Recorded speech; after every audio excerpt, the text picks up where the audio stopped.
faces a multi-billion-dollar deficit. There's some good news on the budget front tonight. Tax revenues came in higher than previously projected last month. Fox 40 Capitol reporter Eitan Wallace joining us now live from the state capitol with what this could mean for the state moving forward. And Eitan, how the Newsom administration is responding to this.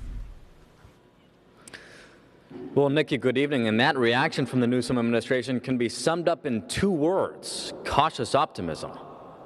Some rare good news. Some rare good news. That's how California Department of Finance Deputy Director H.G. Palmer describes the state's latest tax receipts, showing last month California brought in about $1.1 billion more than it originally projected for June. That's a welcome change from what the trend has been over the last basically year plus. A year in which the state took in less revenue than projected, leading to a roughly $31.7 billion deficit. That's why Palmer, who spoke to us on behalf of the Newsom administration, says even with the June revenue numbers, it's important to look at the wider economic picture. His feeling right now? Cautious optimism. He says that's especially true because, as a result of this year's record storms, the tax deadline for millions of Californians was pushed back from April to October, meaning the state will not know its true tax revenue until then.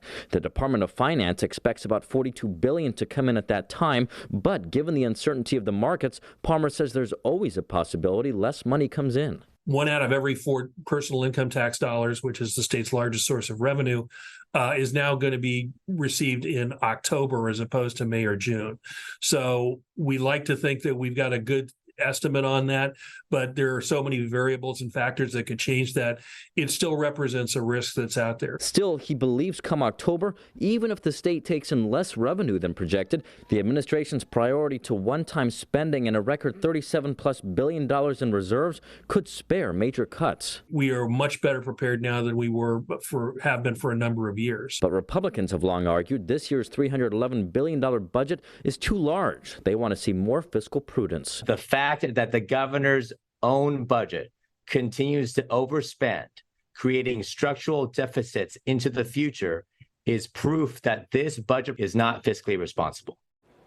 And as the state faces uncertain outcomes ahead, well, for now at least, the governor has said he will not raise taxes, nor does he plan to dip into those reserves. Reporting live from the state capitol, covering local news that matters, Eitan Wallace, Fox 40 News.